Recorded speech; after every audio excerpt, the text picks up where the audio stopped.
Kaugnay sa umano'y reward system ng war on drugs ng Administrasyong Duterte, makakapanayam natin si Atty. Salvador Panelo, dating Chief Presidential Legal Counsel ni dating Pangulong Rodrigo Duterte. Magandang umaga po, Atty. Panelo. Good morning. Yes, Attorney, bilang dating miyembro po ng gabinete, alam niyo po ba yung tungkol doon sa sinasabing reward system na binanggit ni dating Police Colonel Garma? Alam mo, kailangan examinin mo kasi yung kalakaran na bumabalot dyan kay Colonel Garma. Pati na yung mga sinabi niya sa kanyang affidavit. Kung titingnan mo kasi, unang-una, nakadetain siya.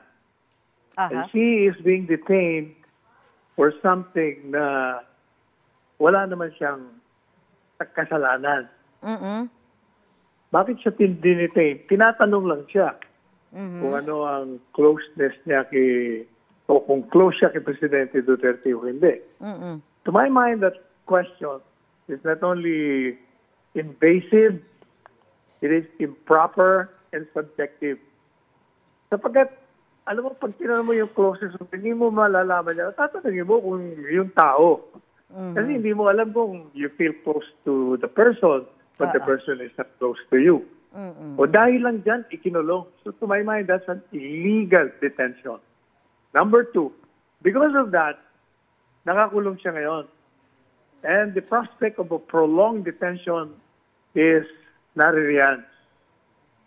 Kaya sa tingin ko, itong si Colonel Garma, takot na takot at nagkakaroon ng pressure sa kanya. So, yung affidavit na ginawa niya, from what I can see, is made under duress.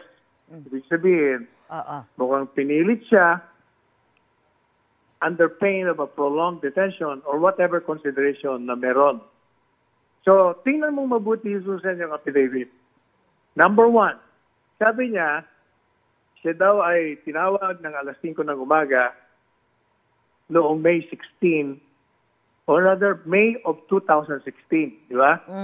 O, pero ang tanong, Susan, si Mr. Duterte, si Digong, at that time, was not even president.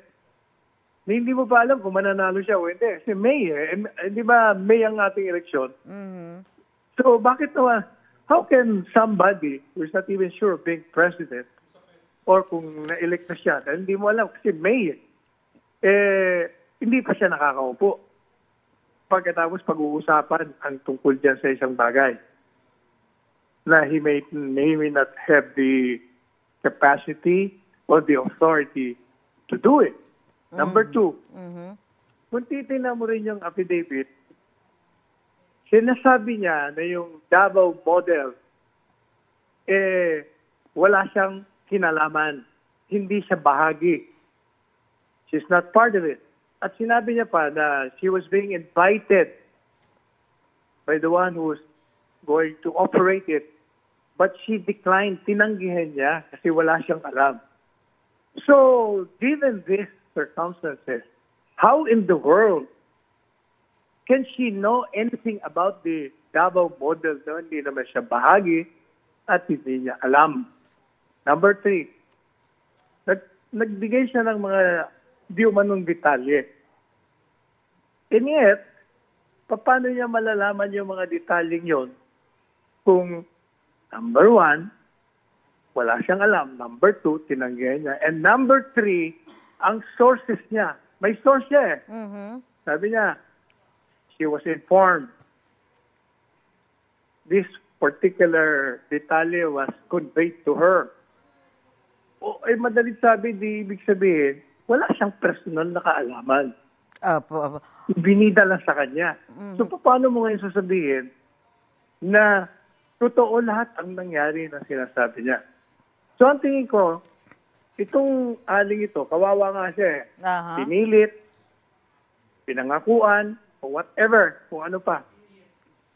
Pwedeng carrot and stick ang ginawa sa kanya. So she's being forced to make some allegations containing in her affidavit na hindi totoo. But dahil nga natatakot siya para sa kanyang sarili o para sa kanyang pamilya, pumayag siya.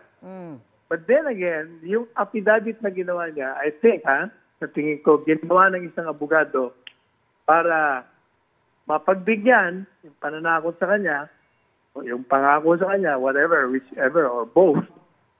But at the same time, hindi ito tatayo sa hukuman. Kasi nga, it's hearsay, wala siyang partisipasyon, wala siyang alam. Apo. Yan ang tingin ko dyan. Opo. Attorney, bukod po kay Royina Garma, may nabanggit na ring quota and reward system sa Oplan Tokhang, si Police... Okay, pumunta tayo doon. Yes, apo. Pumunta tayo doon. Unang-una, gaya na sinabi ko, wala siyang alam doon. Kasi nga, hindi naman siya kabahagi. Pangalawa, kwento, kutsero lang sa kanya. But, ano ba ang tungkol dyan sa mga pondong yan? Tanda mo, Susan, one cannot launch a drug on war without finances. Sapagkat kailangan sa mga police operations, pupondohan mo yan.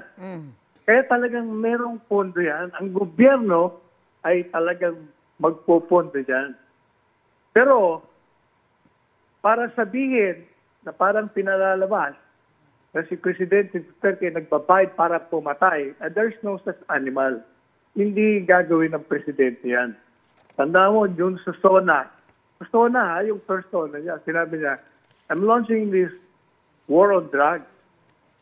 Kaya sabi niya, kayong mga pulis, gawin yung trabaho niyo. Pero pag kayo nag-abuso, there will be hell to pay. Kaya nung sinabi niya, di ba, nung kampanya, sinabi niya na yon. Kailangan, sabi niya, itigil niya na yan. Kung hindi, papatayin ko kayo. Yan ang ginagamit sa kanya, I will kill you. But when he said that, si Presidente Duterte, ang ibig lamang sabihin, because he was making, kandidato siya, tanda mo, kandidato siya. He was making a commitment and a policy statement kung anong gagawin niya bilang Presidente. And that statement and that commitment became a factor sa taong boboto sa kanya. Kung baga, nagbigay ka ng commitment sa amin, akong boboto sa'yo, nakako ka sa akin, may kontrata ka sa amin na kailangan gawin mo yan. But because of that, ibinoto siya. Attorney, so kaya itinuloy niya ang kanyang digmaan laban sa droga. At naging successful naman. Opo. Attorney Panelo, tatanong ko lang nga, bukod dito kay Royina Garma, may nabanggit na rin quota and reward system sa Oplan Tokhang. Ito naman si Police Lieutenant Colonel Jovi Espinido sa Quadcom noong Agosto. So ano masasabi nyo ngayon na dalawang mataas na pulis yung nagsasalita tungkol doon sa sinasabing drug war na yan?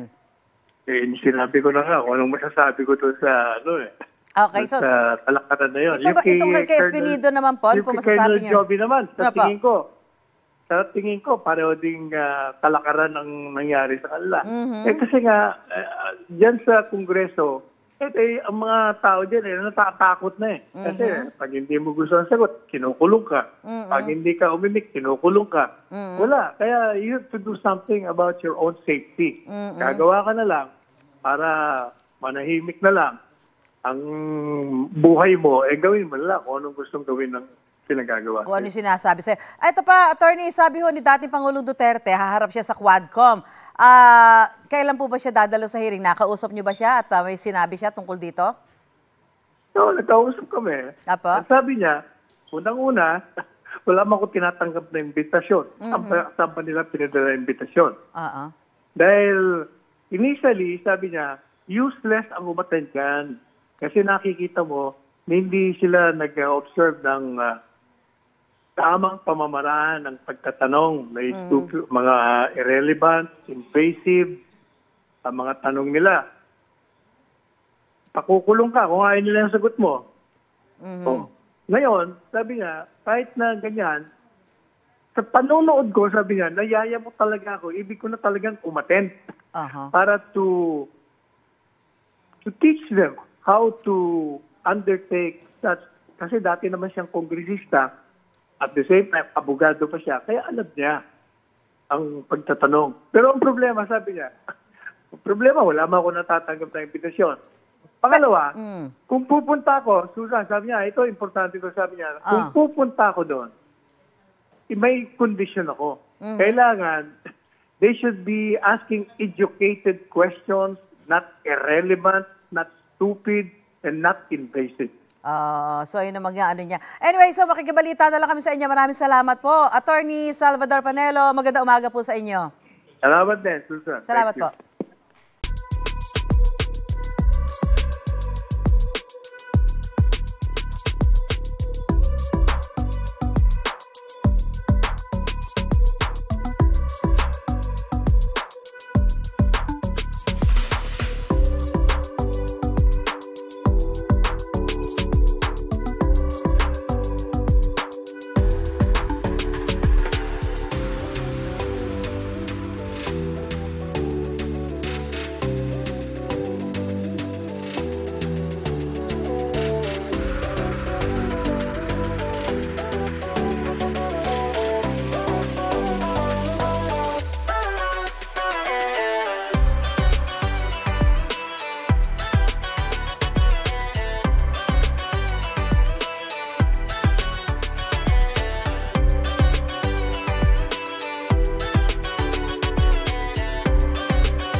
Mga kapuso, para una ka sa mga balita, mag-subscribe sa GMA Integrated News sa YouTube. Sa mga kapuso abroad, subaybayan niyo po kami sa GMA Pinoy TV at sa www.gmanews.tv.